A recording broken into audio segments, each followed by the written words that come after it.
go on that witch hunt and be like, okay, well, what have you done now or whatever, man. And it's a slippery slope. No, for sure, man. If you will, man. So I mean, I don't know. Like I said, I'd hate to be judged by my past.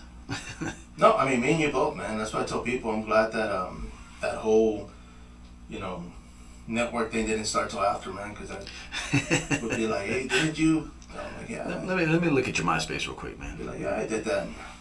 Let me see. I mean, we got some good fights, man, again this weekend. Well, tonight, because I do have that UFC Fight Pass. I'm definitely looking forward to the card. There's a couple on there I'm looking forward to, man. I'm excited about it.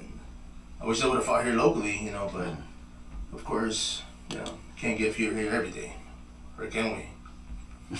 I'll be like, let me see. I'm gonna go live. Probably already live.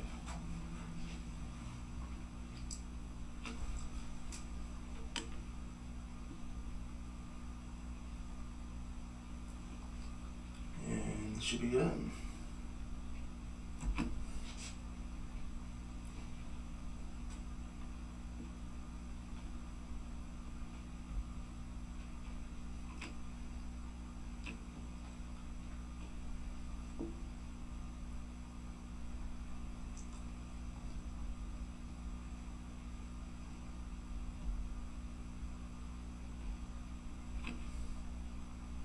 I lost internet, bro. Uh-oh. Hello, everybody. It's Spider here, TheFightCardPodcast, coming to you once again from the studio inside the HOJ Academy. And joining me, as always, Aaron Suarez, man. What is up, man? Bro, it is Friday, right? It's Friday this week. It's finally Friday, yeah. See, and it just dawned on me right now. I was going to say, what day is it, man? Because you keep messing with my schedule, bro. I got to keep you on your toes, man, because, the thing about you, you fall into such a routine and habit. And I'm like, you know what, dude? I gotta change this up for him, man. I gotta keep him on his toes. I gotta figure out how to throw him off. No, by all means, bro. And I do appreciate that, man. It's just not every week. Maybe once every 3 weeks or whatnot. But bro, we just finished having our guest in Borrego, man. The guy fought at 185, made his pro debut. I mean, you made your pro debut, man. How much more pressure did you have when you transitioned from an amateur to a professional fighter? You know what? There was quite a bit. Just because, I had a pretty good amateur run, and so when you make that transition from amateur to pro, it's just like, all right, cool. Now we're expecting you to hold a certain standard, hold a certain level of talent and skill-wise, and professionalism. Yeah, big thing. And then, of course, I made my pro debut against Figueroa, who was like 3 or 4-1 or something like that at the time. So, listening to Zach, I'm like, okay, where were you? When I when I was fighting, man, I would have listened to you. You know what I'm saying? Like, hey, taking probably some smarter fights or whatever. But definitely a lot more pressure, especially if you have a successful run as an amateur. No, yeah, but there's a lot to be expected. I mean, you're coming off 2 titles at different weight classes, and everybody's like, man, this guy's the real deal. He's coming up. And of course, but your training, how much did that change when you transitioned? You know what, man? I was still pretty consistent in the gym still. Especially so my issue was if I didn't have a fight, I was training, but I wasn't training. Right. You know what I'm saying? So it's like, just like what Zach was saying is, still being motivated, when you're kind of in the off season, and that wasn't really something that was, Ultimate Fighter was still coming out. So it was real, hey, if you have a fight, cool, train. If you don't, well then, you're just kind of sticking around. No, for sure, man. And let me ask you, bro, because this fight that we're going to talk about right now is for Showtime Fighting Championship, of course. Anthony Batiste. Yeah. The guy, he's still fighting. He's still in the PFL, but he is a former UFC fighter, former WEC champion. He's made a name for himself, obviously, but the fact that he's transitioned and he's actually a businessman. Yeah. He has his own gym, of course, but the whole promotion thing, man. What are your thoughts on something like that? Man, I like it. I like it anytime a fighter, athlete, whatever, they transition into the other half of it. They're on the business end, whether they're matchmaking, running their own show, whatever. I'm always a fan of it, just because they're going to have a perspective from the actual fighter, because they went through it, right? And it just makes them a little bit more relatable. It just makes them I think the fighter's probably gonna be a little bit more comfortable. They know they're not probably gonna get conned. No, if you're dealing with a straight businessman, So yeah, I think it's definitely a big upside, man. He was still competing, right?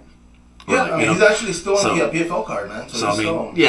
That's gonna be the interesting thing is training and then also running a business. Like, when are you gonna sleep and when are you gonna train? Like, you're your own boss in one aspect, and then on top of that, like, you still have a fight camp and everything like that going through. So how do you balance both? No, definitely, man. And of course, scheduling wise, I know the guy is gonna be fighting. He's got a fight coming up for a PFL, but like for yourself, like say, you talked about a fighter. Once they retire, he hasn't retired yet, but for these fighters that are retiring or thinking about just not fighting anymore, how smart, or not smart, but how cool would it be for them to transition and start being a ref or start being working with the state? Oh, yeah, very much so, man. I think all the fighters would really like if they had fighter judges, getting into that type of role and doing the scorecards and stuff like that. So that way we know at least, okay, this guy kind of knows what he's looking at. What I'm saying?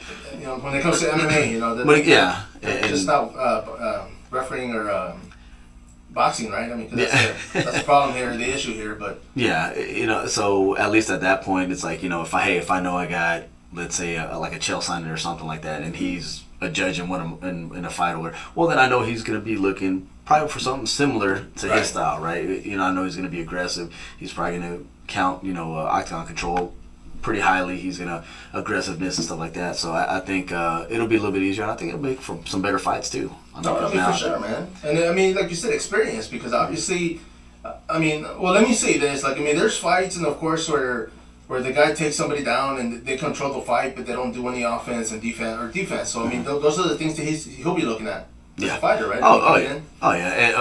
Who is it? Was it Randy Howard? Yeah. When he was a ref, he. Oh yeah, bro. He did a couple of my fights, man. It was pretty cool to have him there because he understood. Okay, you're not doing anything, man. Stand back up, or if he knew that there was a transition going on, he would let it, try to follow through and let it keep going, man. Yeah, so I definitely think, and nothing. We have some pretty good refs, man. I know, was it I forget his name, man.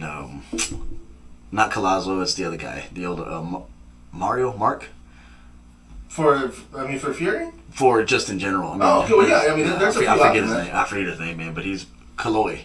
Oh, okay. Yeah. So like those guys, they had some experience. They knew what they were looking for, and they got better with the game. So yeah, it's definitely good to have some experienced referees. But yeah, I think the best experiences I had was Randy Howard, doing my fights, man. So that was pretty cool. And I'm curious why he stopped, man. I didn't think about that, but yeah, he was reffing for a while. I know Nick Gonzalez. He was able to ref the Texas Clash fight that happened Friday. He did that, and then. What do you call it? I had asked him on Instagram, like, hey man, I was like, what was your favorite fight? He's like, the ones that don't go to the judges. Yeah. So I was just like, okay, all right, that was a very diplomatic thing to say. Oh yeah, man. And that's the thing, because I've talked to these guys, and when it comes to judging, and I always ask them, like, dude, when they're like, dude, when it goes to knockout or submission, he's like, dude, like, those are the better ones, because they don't have to chime in and be like, damn, it's just. Yeah. One of the things that I've noticed, and even talking to refs, man, of course, it's them seeing their end of the fight, because they're all over the cage. Mm-hmm. Everybody's got their own little side, and it's hard to kind of see what the other guy's seeing. Mm-hmm. So if the guy's on top of the opponent and he's swinging and he's not even making contact, and of course one ref's not going to see that. They're going to think, okay, well, he's pummeling this guy. He's counting it as a good position or whatever.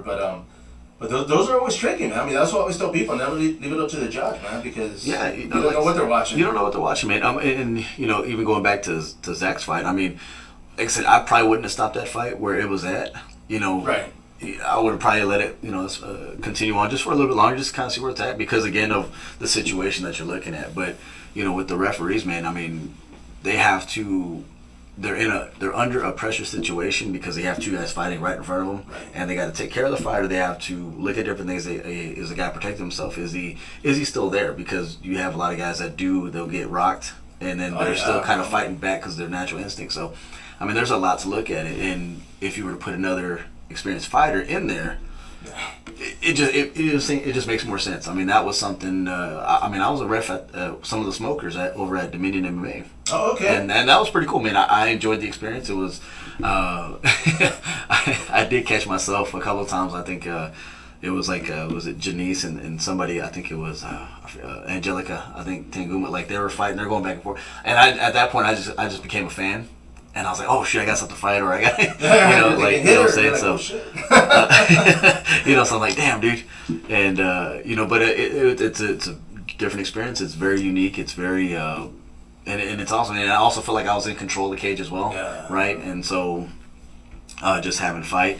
And we got a question already, man. Aaron, what's y'all's prediction for Adesanya Whitaker?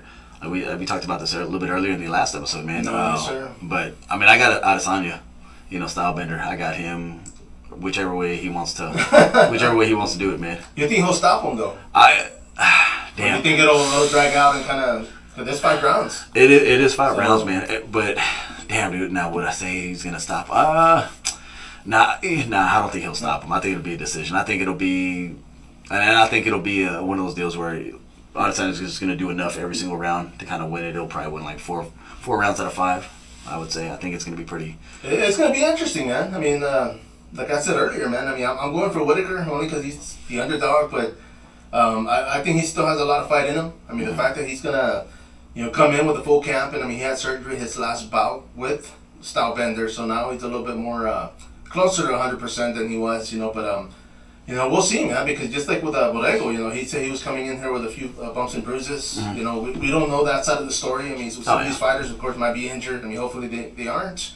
But I'm going to take it Whitaker by decision, man. Okay. By split decision, I'm sorry. Decision. Okay, all right, man. Yeah, because I see, I mean, the Stylebender, definitely, man. I mean, he's on that road, dude, so you can't deny that. It's just, I'm going to be that wrench in the gear, man. So, okay, all right, man. Well, we got like a bet going on, or what, dude? What are we doing, man? I got like 3 quarters. Bro. You got 3 quarters? Okay, all right, man. And you know what, dude? We could do something like, winner gets to punch the other guy in the stomach or something, man. You know what? You can punch Borrego. I'm like, I don't think I could recover from that, bro.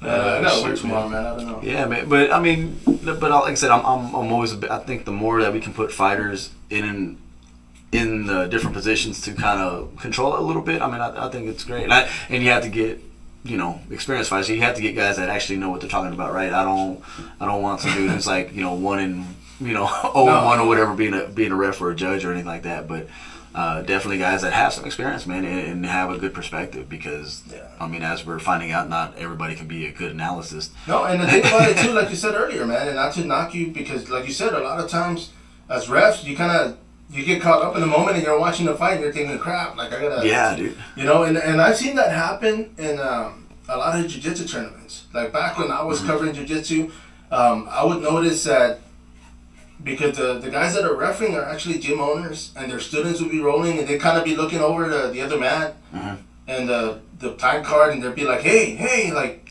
trying to get their attention. You know what I mean? And stuff like that, I was kind of like, wow, they're like, because...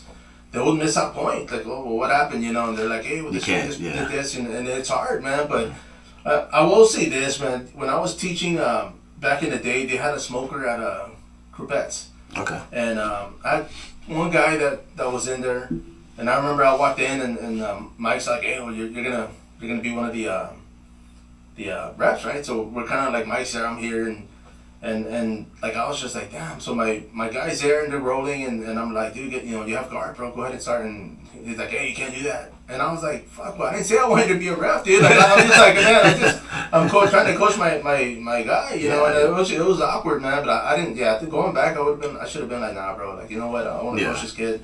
But yeah, it's interesting, dude, because you can't be a fan or be a, you gotta stay biased. You have to be, really clear. You have to understand, hey, I'm working right now, and like I said, I mean, when Janice was fighting in that smoker, like I'm. Who won that fight? Shoot, damn. Dude. I don't think it wasn't anything official because I think it was like the 2 rounds or whatever. But I think it was Janice, man. I don't remember whose hand I raised at that point. You know what I'm saying? I was just it was action packed. It was. I can imagine, bro. I mean, dude, that would have been interesting, man. Dude, I would have been some video, man. I'm sure that there is, man. I mean.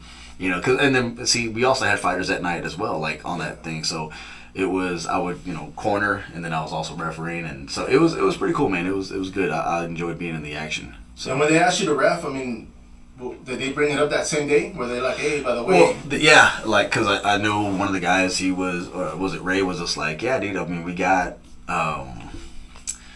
we need some help. And I also didn't realize, like, refereeing, like, I mean, you don't get tired, but it's just like, it's a lot of, it's a different type of mental stress a little bit. And so when you only have 2 guys and I think we probably had about 20 fights, and I mean, it just, you can catch up on those guys. The referee's like, hey man, I need a break, and I was like, I said I'll jump in. And I'm usually always down for anything. I'm like, yeah, I said I'll do it, man. And, yeah, dude. Well, maybe we can see you working the state later, man. Who knows, bro? We'll see, man. We'll see, man. They gotta look at my record. I think I probably still owe them some money, though. Oh yeah, they're gonna be like, yeah, I don't know about that. Yeah. We'll start a GoFundMe. Yeah, we'll get something going. Yeah, start a GoFundMe, and then let me see, and then we talked about that, dude. Ty and Lewis. I got Lewis by triangle choke, man. Flying triangle, bro. Flying triangle, man. That's gonna be sweet, dude. I don't know how he's gonna pull it off, but he's been working on it with the crew Bob. He'll probably need his opponent to help him throw his leg up. But dude, I mean, 2 big dudes, man. Lights out, man. It's gonna be whoever's gonna watch live, dude, they're gonna go crazy, bro. Because dude, that's gonna be nuts. 2 fan favorites, obviously, and it's just. They're both trying to get to that next one. Let me ask you this: if Derek Lewis wins, do you think he's going to get another title shot? It doesn't seem like he wants one.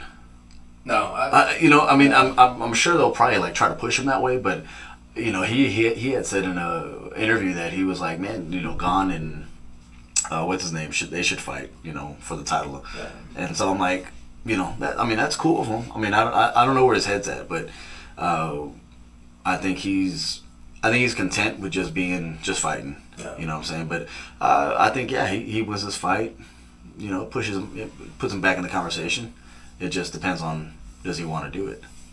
Yeah. Did you ever get to see Lewis fight locally? Like at the regional? Yeah. Did you? Yeah, dude. I saw him twice for Legacy, I believe. Dude, he's a big dude, man. Well, you see, and back in the day, man, and Del Mitchell, he's actually one of his training partners. They used to train with that Silverback MMA, and both big dudes, man. And I would see them both, and it was just like, damn, dude, because I remember I went to one fight, and it was in Dallas. It wasn't Legacy. I don't know if it was EFC or Element Fighting, or it was one of those promotions that unfortunately didn't, make it. Yeah. But a lot of the guys from Silverback were there, man, and back then, Silverback Tony, may he rest in peace, the guy passed away, but I liked the guy, man, and he was always like, yeah, dude, my dudes, he was getting like the biggest, freaking toughest dude that he could find, a lot of them coming from football, and I liked for the fact that he was kind of giving them that like, outlet. Yeah. Like, okay, well, even if you don't fight, come over here and train, at least train with the other guys that are fighting. And because of that, a lot of people came into the scene, man, and I thought that was pretty dope, man. I mean, it was probably one of the first ones that started doing that when it came to like getting football players. Yeah. I mean, everybody's getting like wrestlers and everything else, but that was cool, man. And yeah, I mean, I miss Tony, dude. That guy was always freaking yelling his head off KSI, bro. I'd be there taking pictures, and I'm like, hey, hey, don't spit on my camera, man. Yeah, but yeah, dude. But definitely, I saw him fight. Saw Derek fight twice, and. It was entertaining, dude, because you knew there was a knockout coming, and both times, and I freaking getting knockouts, bro. Dude, just the power that he has to just fold somebody like that, man. And then it's another big body, so when that other person falls, it's just a big smack. You feel it, dude. God, that's dude, very disturbing. And then Aaron, man, it's not so much that we went over, it's just that it kind of just came up in the last episode. But no, you're more than welcome, man. Keep asking questions. And then the Joe Rogan controversy, man. Man, can we speak on that? I don't know, man. I think it is what it is. I think it's probably something different, but that's just me just being a conspiracy theorist. But I mean, aliens, bro. Aliens, man. I mean, the government, right? The government, they want to shut down a dude that talks about. I blame those 5G towers, bro. That's what I'm blaming. Is that what it is? Okay, yeah, no. Driving people crazy, man. No complaints because they got my phone going, but still. I don't think he's racist, man. I mean, for the amount of conversation that he has, I mean, it's, all walks of life. I mean, if he was, I don't think he could hide it that well. You know what I'm saying? So, I mean, I think hopefully it'll blow over, man. I think he'll be fine. I doubt they're gonna cancel him or anything. I doubt they'll have the power to. They removed some of his episodes that had some mentions and dropping, so I know that much. Yeah. But like you said, man, I mean, it's just, if you go back 10 years, 20 years, especially on me, man, like, people are going to be like, oh, man, this guy, like, check this guy out. Check this guy out. Yeah. A lot of stupid shit, dude. Same thing here, man. I mean, it's like, I'm glad we didn't have social media. Oh, yeah. Back when we were teens and stuff like that. He's mean, bro. Oh, dude, easily, man. So, man, hopefully it blows over, man. He's a good voice. I think it creates something that we do need, which is dialogue and conversation between some of these hard subjects. And once you get those conversation going, man, you'll realize, man, we're not different. It's just how we're viewing things, right? We're all, on this place, and we're just trying to navigate through it. And you got jokes and you got conversations, and if those jokes, do offend people, let's talk about it. Yeah. Why does it offend you? Let's Oh yeah, bro. Because I mean, that's another perfect example, dude. And I'm glad you brought that up, because I don't know what you're going through today. Yeah. Say I joke about running late, and you're like, man, I just got fired, because you know what I mean. Like, so who's to say, what's going on? But I mean, comedians. I mean, he is a comedian. Yeah. The guy, I know. Who was it? The guy that plays Kramer. He was like talking about the Holocaust, and of course, he kind of and people kind of like, because they're up there in that platform, it's just like people are gonna either hate you or love you, man. And and you're not always gonna be everybody's cup of tea, but and even with that whole Kramer thing, he, I mean, you can just tell, like, there's something that made him blow up. Yeah. You know what I'm saying? But apparently, like, those guys, they were heckling him, and it's just like, you're trying to do a show, you're trying to do your job, and the guy's not letting you do it, and so you just blow up. And it was was it the right thing? No. I mean, but I couldn't imagine being a celebrity. I mean, I'm walking outside right now, and people see me in my Takedowns and Tacos t-shirt. Yeah. Hey, are you Aaron from the podcast? I'm like, yes, I am. Is that a vegan taco? Yeah. What's going on, bro? And so, like, all three of our viewers are just like, hey, man, Aaron, what's good? And I'm like, hey, dude, not today, guys. I need to get back to the house, right? Just move out of my way. Don't follow me home. Yeah, please. And so. But yeah, bro. I mean, it's gotta suck, bro. Because I mean, once you get to that point, you got like 1,000. You know what I mean? Like, all these cameras on you. Now you have, I mean, being fans, people want to take a photo, people want your autograph, and it's kind of like, when do you give these people this? I think, as a matter of fact, man, I was watching this, it was one of those reels popped up on my feed, and Justin Bieber, of all people, right? But he comes up, and the guy's videotaping them, or doing photos, and Bieber's like, hey, can I help you? Mm-hmm. And the guy's like, oh, no, man, I'm just here. Yeah, but can I help you? He's like, well, no, I'm just trying to. And he said, okay, well, can you do me a favor, man? I'm on a date, or I'm getting dinner. Can you wait till after, at least give me that? And the guy's like, okay, I'm sorry about that. And it was just like, damn, you know what? Because, like, no privacy, man. That's it. Goes out the window. Now everybody's on you. And, I mean, I wouldn't want to live like that, bro. Yeah. Like, I mean, there's no way. I'm like...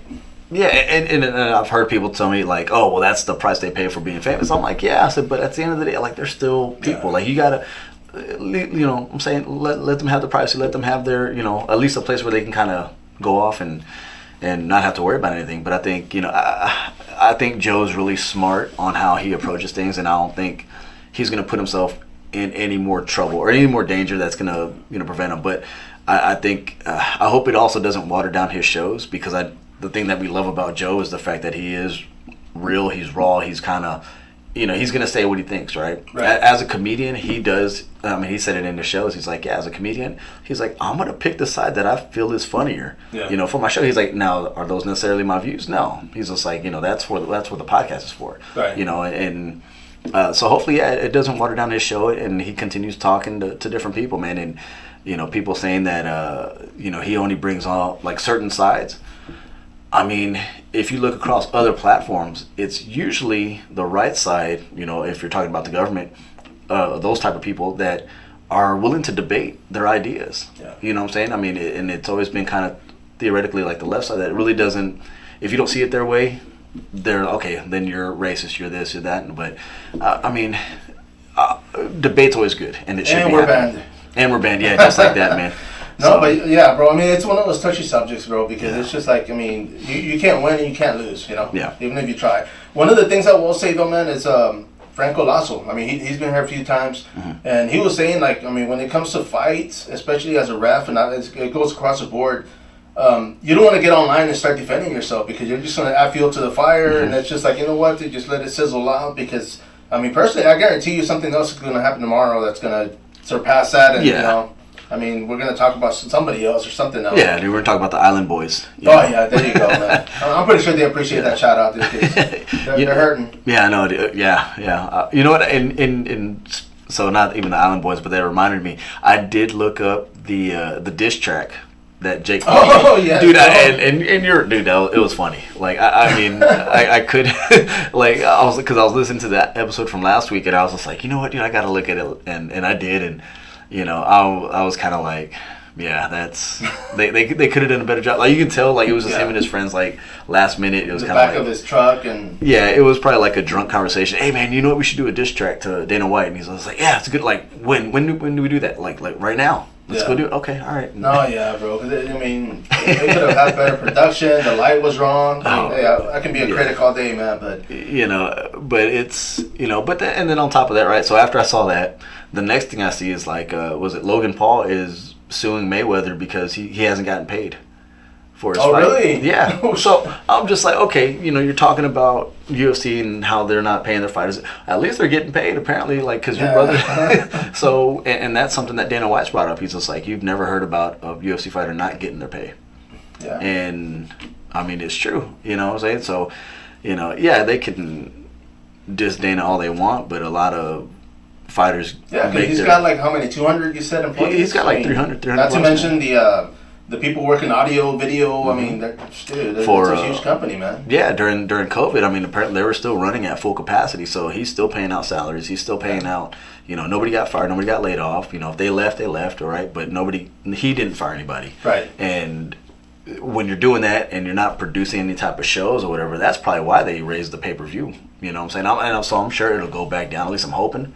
But, I mean, what isn't getting raised right now? I'll be happy if gas goes back down, bro. Dude, yes. Yeah. We talked about that earlier, man. Like $3 a gallon, man. Yeah, dude, it is. My truck looked at me like, that's it. Tell them, man, it's a feeling, buddy. Yeah, I had to call into work, be like, hey, man. You spot me a 20? You spot me a 20. But you know what, though, man? And I guess because the other day of course, social media is full of, you know, people posting, and I'm one of them. You know, but somebody was saying, like, yeah, you know, people are complaining about gas, but they're buying like a $6-7 cup of coffee, and I'm like, you know what, yeah, but I don't buy like 15-20 cups of coffee, you know. It's just like, I mean, this is like my vehicle, especially myself. I mean, you do deliveries yourself, you know, and it's just like, I mean, you're out there and you're like, damn, is it worth it? You know, like, I mean, do I really want to drive across the city for, you know? Yeah, man. And that's kind of the thing I've been doing, man. It's like I have to pick and choose, because sometimes, I mean, I'm coming back from Floresville and they're calling me to do something out there by, you know, Stone Oak, and I'm like, yeah, bro. Like, the travel's too much, yeah, man. You know, because I give them a rate, and of course, this is, you know, they don't agree with it, but I'm like, I can't do that. You know what? And then I was going to ask you this a while back, too, and I just keep forgetting, but have you ever thought about putting advertisements on your trucks? I have, and I've actually, initially when I first started, I had a box truck, and I had contacted people because of companies, and I was like, you know what, I wanted to. But there was a legality to that. Like, I had to get a certain permit, and then on top of that, my other I guess for myself was like, man, do I really want people to know where I'm at or where I live? Because I got to park that sucker somewhere, and it just kind of got a little too personal, man. But what I have done is actually do referrals, man. Okay. I mean, I have cards, you know, when I talk with customers and they ask for, you know, if I know a certain person that does this or that, and I do referrals, and it helps because they call, you know, I always tell them, like, hey, let me know if it works out. If not, I'll get somebody else or I'll find somebody. And they always message me back, and they you know, helped out, appreciate that. And so I go that route, but it's just like, you know, everybody's out there trying to sue somebody, man, and I'm like, you know what, I don't want them to see my vehicle and think, oh, this guy's got money, because, you know, I'm like, dude, I can't even put cheese on my burger, bro. Like, times are hard, man. but yeah, man, I've thought about that before. If someone gets in an accident with you, they're just going to get experience, that's it? Yeah. They're going to know not to hit me next time, you know. But yeah, bro, it's just like one of those things, man, like, you know, I mean, it could have happened. I had a lot of ideas and a lot of stuff that I wanted to do with that, but it just seemed like more of a legality issue, because I was just like, you know what, dude, like, I don't want to put a target on myself, basically. Yeah, no, because I had thought about that too with with DoorDash or what. I said, man, maybe I'll, put a logo or something like that on my What you got to do, you got to start doing your podcast. You're kind of like the taxi, what was the game where you call I put a camera like, hey, can I videotape you and just kind of like. No, because they're going to see me eating their food. Oh, yeah, no, never mind. Cancel that. I'm just kidding, guys. I don't eat their food, man. Yeah. Too late, buddy. Hey, yeah, no, dude. You're up there with Rogan now. They're going to be like, hey, man. He coming straight for me, man. Calling DoorDash and complaining. But you know what, though, man? I mean, but... something like that, when I remember watching that program, and I was thinking, dude, that's actually pretty cool, man, because they had to sign a release form and everything else, but it's just, that would be pretty cool, man. I think I had told you at one time I wanted to do like a mobile podcast and kind of just drive around and go to the gyms and just go to the fights and park up front and be like, pop my hood old school and be like, hey, man. And that's, we talked about that too, as far as, going to like maybe a little mom and pop coffee shop or something like that. Oh, yeah, definitely. If y'all guys have suggestions, man, on where we can go, let's get it done, man. I think that'd be pretty cool. And, I think, we missed, like I said, we talked about that opportunity. We kind of missed last week, so, we'll have to get on the ball on that one again. Brandon Moreno couldn't come to us, so we should have gone over. We should have gone to them, man. Yeah, dude. See if Eric Garcia let us at least get a few questions in. I'm assuming he's probably a little bit shorter. I would have loved to have seen, like, if I could have picked him up underneath his armpits. You know what I'm saying? Just kind of like, hey, do a couple of warm-ups. You know what I'm saying? And how big is that dude? That's a good question. He probably walks around probably about 140 or so. Yeah, I would assume. So but he's probably like what 5'5" maybe. So. And do you think he's that short? Because he took a lot of photos with the fighters. I gotta look back and see because I don't think he was like a short dude, but who knows, man? Yeah, we'll have to go back and look at that comparison. Man. Yeah, I'm gonna. Well, if anybody knows how tall he is, man, I'm sure we can just look it up, but. I'm too lazy. Yeah, I want to be lazy. Man. Someone do that for me. So we need somebody. We need a third person, man. We need a third person. I know, dude. We're hiring, man. We're playing with shirt. We'll give you a shirt. We'll give you a shirt and experience. There you go. That's what Aaron does, man. I pay him with shirts, man. Got a new wardrobe going on. I got the Take Down the Tacos t-shirt on again, man. Dude. I was wearing it out. So. My man, well, check this out, bro. Showtime Fighting Championship, of course. It's going to be their first event. Mm-hmm. It is going to go down in Florida. I know they have Dean Toole actually helping out with the matchmaking, and the guy's worked with Masvidal. He's worked with Game Bread's other promotion, man. But he's doing a great job. I mean, he's matching up the fights pretty close too. Mm-hmm. I know a lot of them fell apart. I think we talked about the last fight for Icon, which is Masvidal's promotion, but. One of their co-main event got scratched because the UFC picked up a fighter, man, so that kind of sucked. Yeah. But opportunity, man. But on this one, I mean, of course, we're talking about the fact that a lot of these fighters are international. I mean, some of these names, of course, I can't pronounce, but I'm going to attempt to. We're going to try. I'll go Huskick, of course, 8-3, taking on Ignacio Capella. Mm-hmm. Both guys, do you recognize those flags, bro? Dude, man, let me see. I don't. I want to say Spain, though. I'm going to say Spain, and I think I have a blanket like that at the house for a bit. Yeah. You see, because this guy, his name's the Bosnian Dragon, so that's Ago Hushkik. So I'm assuming he's from Bosnia. Right? Okay, makes sense. That makes sense. There you go. So we'll go with that one. But experience, man. I mean, the fact that they have a lot of international experience. I mean that. Not saying that that's a bad thing. I mean, it can be a great thing, of course, because. From my understanding, I mean, anything outside the country, I would say they'll probably be more. Likely to be strikers. Mm-hmm. I mean, this guy, of course, he's coming in. I mean, he's fought in Extreme Challenge. That's a Dante Fighting Championship. I mean, these names I've never heard of, so of course they're from outside the country. Yeah. But I mean, I'm pretty psyched about it because the fact it's their first event and they're already bringing in international talent. So that's which there's probably a lot of untapped talent that hasn't been reached. I mean, because you think about it. I mean, if he were to have other fighters like from here in the States or whatever. What are the chances of them getting picked up, by the UFC and having their show ruined? You know what I'm saying? So I think him going the international route, I think that's really smart. Especially if you have the funds for it, to bring those guys in. So hopefully there's like a tax write-off or something. Oh, yeah. I'm pretty sure, man. But you know what though, too? A lot of these, of course, because it is on the UFC Fight Pass, so they're feeder companies. So a lot of these guys, I mean. They're more than likely, especially if they're in the main event and co-main event, the winner's going to get picked up. Yeah. That's going to give eyes to Dana and the people in charge of the, picking up the roster, man. But, it's a good outlet. I'll be watching. It is happening tonight. I'll go Facebook Live on one of those groups so you can watch along, man. That's what I'm talking about, man. I guess I still gotta pay Zach his $10, right, for his subscription. Yes, bro. So. Yeah, we'll give him a little cut, man. But yeah, dude, that's crazy. The guy freaking got double billed. I don't know how that happened. That's crazy. Funny. But like I said, when I got mine, I was like, oh sweet, man. I was like $42, dude, for the year, and that's not bad, dude. I mean, shit, no complaints, man. I don't have to buy popcorn and pay for parking and everything else. So. We'll see, but it's not the same. I still buy popcorn though. But do you? Okay. I was gonna say, man, it's not the same though, man. No. I mean, not at all. You know, it's just I don't like being around people, so it helps out. You know. Okay. Wow. I'll go in the back and go in my closet and watch the fights. leave me alone. Don't look at me. Yeah, peace and quiet, man. Okay, now assuming that it's gonna be the main event, I'm gonna go downwards. Okay. The co-main event on the main card, of course, is gonna be Jacob Coburn taking on Lucas Alexander. Now Coburn coming in 8-5, taking on Alexander 6-2. I mean, America versus Brazil. Mm-hmm. I mean, of course, I think Brazil. I think submissions. You know, yeah. I mean, the guy. I'm not sure if he's a jiu-jitsu stylist, but I mean, he's got a KO win, a couple of decisions, unanimous. Yeah. Well, the funny thing is Lucas is actually ranked like in the States, and he's number 47, and then worldwide, Jacob's ranked number 231. So. You know, I would definitely kind of lean towards, you know, Kilborn on this one. You know, I mean, even though he has a lower ranking or whatever, but I mean, if it's worldwide, man, I mean, that's a lot of fighters. That's a lot of pool. So, man, yeah. And then I'm looking at this stuff right here. Yeah, he mostly wins by KO, man, or knockout. So that's exciting.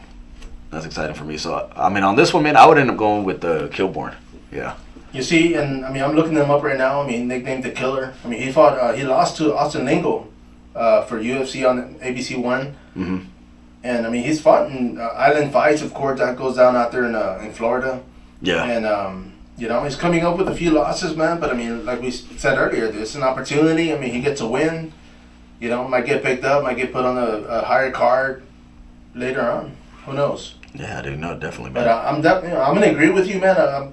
I'm gonna say he's hungry. I mean, he's wearing Muay Thai shorts on his photo, so I'm assuming he's a Muay Thai stylist when it comes to, you know, fighting. Yeah, well, it looks like he's got some power too, with all that, with all those wins, man. As far as coming up by knockout and shoot, so yeah, no, that should be an exciting matchup. And then, of course, Lucas, man, he has his fair share of knockouts as well. But I mean, you see a little bit more decisions and unanimous decision, if that makes any difference for y'all, but. Yeah, I mean, it seems like it's going to be action-packed, man. So I can dig it. The guys from Rio de Janeiro, 6-2. We'll see, man. I mean, it's going to be on UFC Fight Pass, like we mentioned. That's at 145 pounds, 35-minute rounds. The co-main event also 35-minute rounds. Mm-hmm. I'm surprised. I would assume they'd be doing 5-minute rounds. Am I missing something? I mean, I know it's not a title fight, but I thought that's what everybody was doing. Kind of like giving a... So 3 5-minute rounds? Right. Okay, and then, I mean, with the title, I mean, I don't know. With the main card or with the main event, I mean, I guess each promotion is different. I mean, I don't know, maybe it's a licensing thing, you know, because it's, Florida, you know what I'm saying? Yeah, it's his first show and whatnot. True. You know what I'm saying? So, I mean, I don't know. We'll let it pass. Yeah, we'll let it slide, man. We'll talk to Anthony here in a little bit, man. Oh, yeah, I'll give him on three-way. I'll see if he still has me blocked, probably. We'll see, man. But yeah, I mean, going down, bro. Main card, once again, 185 pounds. Logan Woods, 3-1, taking on Adam Vigil. Now, and he's got Adam's undefeated, man. Yeah, he's undefeated. So Let's see what he's got. That's a good thing. I mean, he's got momentum. He's got, I'm not sure if he is from Florida. Tennessee? Well, I mean, on here, I guess that was a boxing match, but he does have a loss. But it says a night of championship boxing too, so I don't know if there was like a mixed match or like a mixed rules or something like that, but yeah, he lost to Octavius Webb, and it does say boxing. Yeah, the guy's got a lot of experience as an amateur too, man. He's actually a huge win streak. Shoot, yeah, you ain't lying, man. He's got a lot. And then let's see, we got with Logan Woods, man. Logan Woods, he just lost, and then he got TKO'd. You see, and that was last year, so it was October 30th, 2020. So the guys had time to recover. He actually fought for the LFA promotion, which was a good outlet. And then shoot on that too, man. I mean, his amateur stuff, man. He had about I mean, he never lost. Yeah. You know, that's what 8 wins, 8-0 as an amateur, and then 11-1 altogether. So you see, and we talked about that earlier. Yeah. You know, as far as the pressure, you know, going into your pro fight, coming in undefeated or coming in with experience and momentum.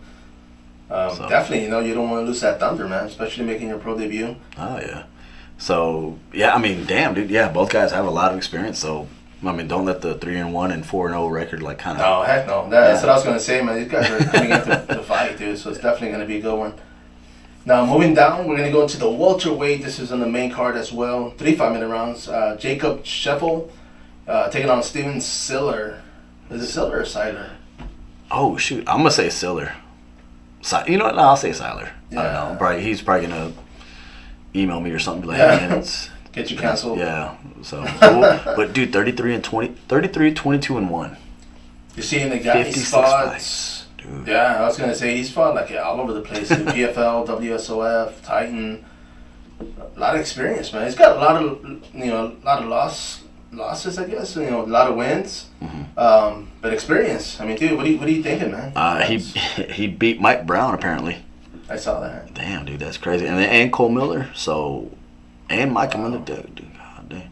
Yeah, he's got a good little. He lost to Chad Mendes. Oh shoot, man. Let me go check the other guy, man.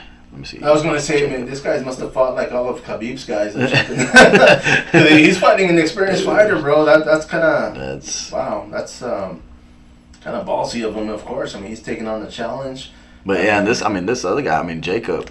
I mean, hell, he's never lost. No, undefeated. Combat Night Pro. Amateur and pro. So I mean, and anytime it comes something like this, man, I'm still gonna go with experience. I'm still, you know, if it's hard for me to call, I'm looking at experience, but I'm also looking at the guys like that he fought. You know what I'm saying? He has, Cole Miller, that he beat. Oh, yeah, he lost. Tested. You know, yeah, he lost to Chad Mendes, so that's another good test or whatever.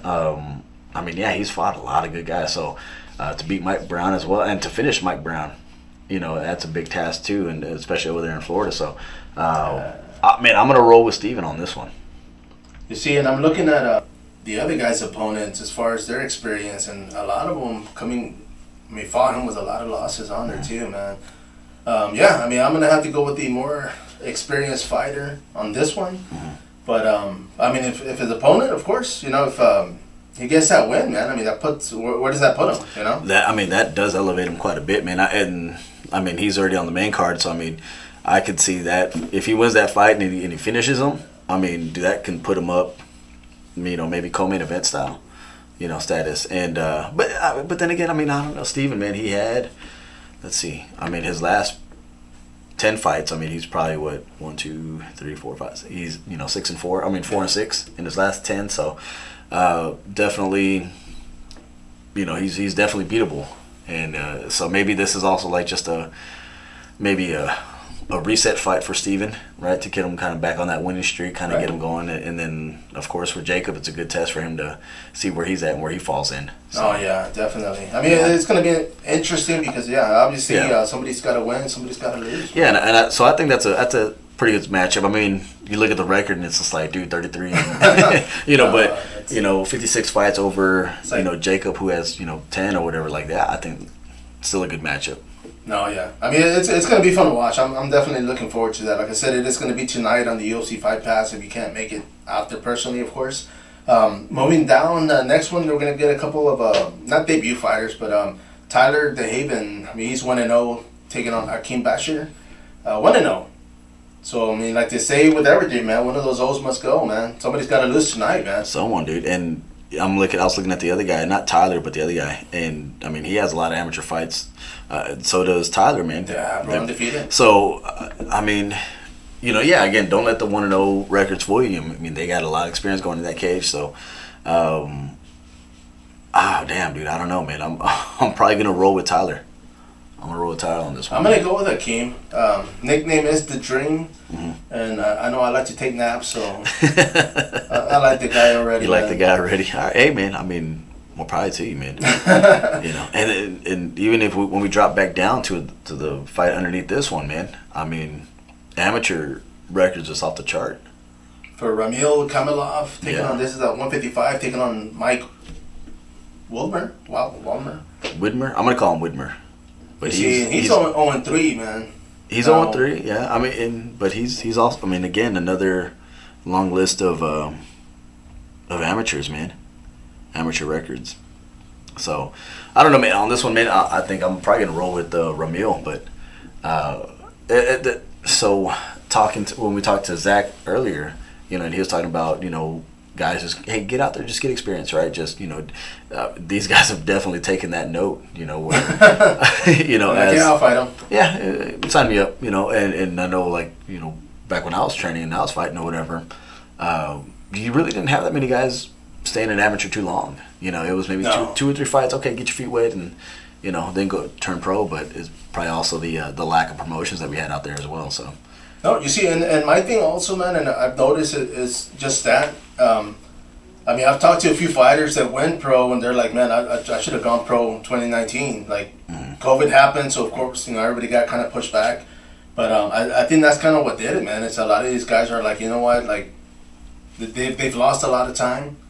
You know, now they get like 2-3 fights in there, and you know, I mean, up to the coach and are getting the team ready and see if everybody agrees, you know. But definitely, you know, I mean, I see this happening a lot more, you know. It's just, but yeah, I mean, when it comes to making that decision, man, who makes that decision? I mean, you've coached people, you've worked with fighters. It's gotta be a joint decision, you know. I mean, ultimately, I think the fighter, I mean, it'll be his medicals that he's going out for it and all that stuff. So he'll have to push his thing, but I mean, I think you should get the coach's blessing it. And honestly, man, I think if you have a coach from the gym that, you know, you're cool with or whatever, I would definitely consult with somebody else too, just to kind of, hey man, can you at least maybe just sign off on it a little bit and see what you think. But you know, and that could be too much for some people, but you definitely got to go based off of how do you feel in the cage. You know, are you listening? Are you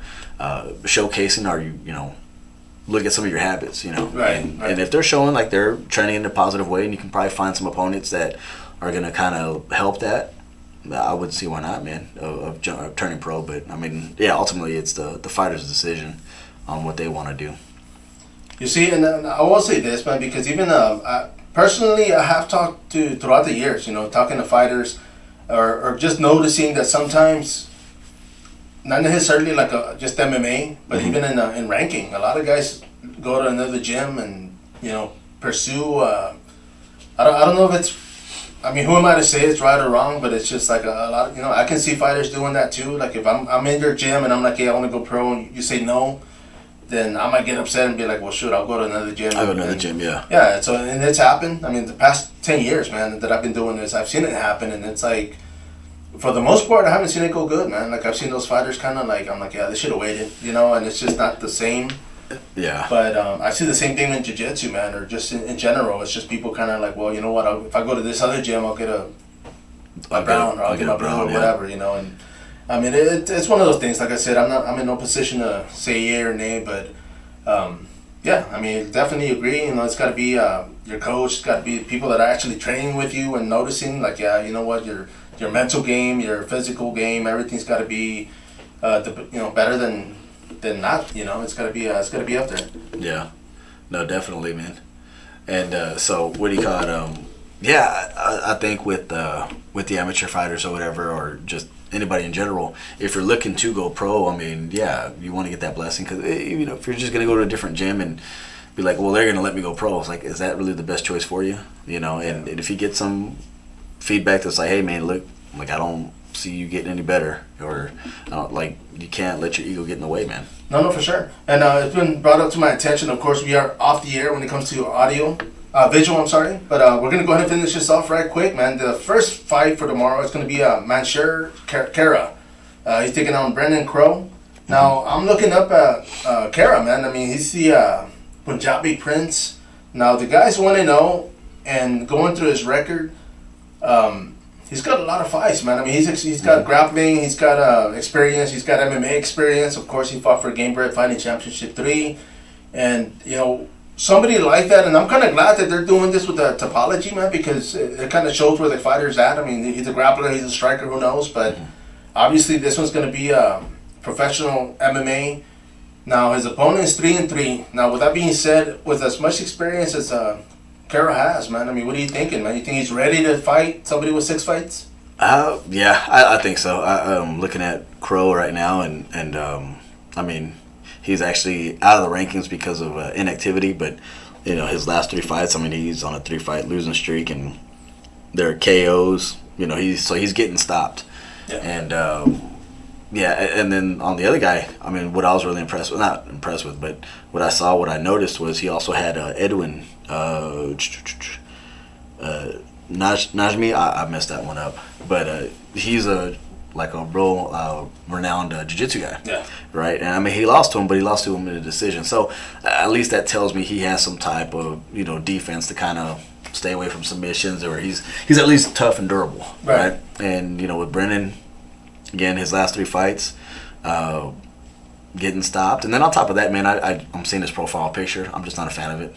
So, you know, I'm Batman. Like, yeah, he's like, I got the I'm Batman. He's got the angle upward, and I'm just, you know, I'm just like, okay. Got that selfie stick guy. You know, he looks like he probably did this at the park. You know what I'm saying? Like he's probably walking his dog or something. Like, after with McGregor.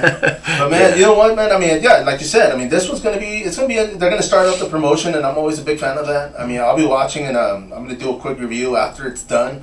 But we'll sit back and we'll go over it, man. Get our predictions, see who wins, who loses. Everybody watching right now or listening, because you can't watch, we have not been canceled. Yeah. I don't know if it was that 5G comment I dropped earlier, but yeah, man. You know, we had Zachary in here earlier, and I didn't charge up as much as I thought. But everybody, Aaron Suarez, of course, man, thank you for stopping by, as always. Always. And next week, hopefully Friday, man, because, you know, I got to get at least 4 days sleep, man, after this one.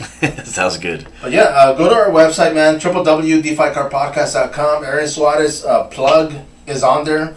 If he contacts you, he's not trying to sell Avon, or maybe you are. A little bit, man. It's on the side. Oh, okay. Yeah, but you don't have to buy, guys. But yeah, he's going to be contacting you people. I mean, going on with his the Fighters Podcast, which he owns, and, you know, get with him, man. Everybody else chiming in, jumping in. Thank you for jumping on board and sharing our page. Go to the YouTube channel, subscribe under the same name, The Fight Card Podcast. And as always, man, until next time, follow up.